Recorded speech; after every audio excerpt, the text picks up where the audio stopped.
शहीद करबला हज़रत इमाम हुसैन अलैहिस्सलाम ऐं संदसि साथियुनि जे 40 यानी 40 जे लाइ ज़मीनी रस्ते तां ज़ियारत ते ईरान ऐं इराक वञण ते पाबंदी लागू कई वई आहे। समाजी राब्ते जी वेबसाइट एक्स ते वफ़ाक़ी घरू वज़ीर पैगाम जारी कंदे चयो आहे त ज़ाइरीन सिर्फ़ हवाई जहाज़ जे ज़रिए ज़ियारत ते ईरान ऐं इराक वञी सघंदा। ज़ाइरीन खे रोड जे ज़रिए वञण जी इजाज़त न हूंदी।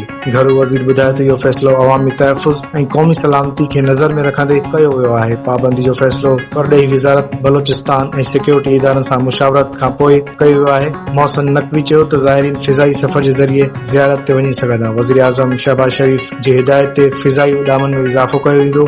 घरू वज़ीर चयो त 40 ज़ाइरीन जे लाइ वधि खां वधि फ्लाइट्स जो इंतज़ाम कयो वेंदो आहे।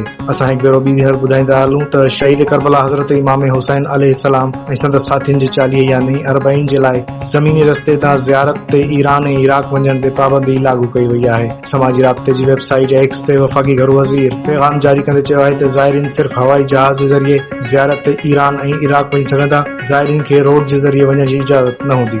घरू वज़ीर ॿुधायो त इहो फ़ैसिलो अवामी तहफ़्फ़ुज़ ऐं क़ौमी सलामती खे नज़र में रखंदे कयो वियो। पाबंदी जो फ़ैसिलो परॾेही वज़ारत बलोचिस्तान ऐं सिक्योरिटी इदारनि सां मुशावरत खां पोइ कयो वियो आहे। मोहसिन नक़वी चयो त ज़ाइरीन फ़िज़ाई सफ़र ज़रिए ज़ियारत ते वञी सघंदा। वज़ीर आज़म शहबाज शरीफ़ जी हिदायत ते फ़िज़ाई उॾामनि में इज़ाफ़ो कयो वेंदो। घरू वज़ीर चयो त 40 ज़ाइरीन जे लाइ वधि खां वधि फ्लाइट्स जो इंतज़ाम कयो वेंदो।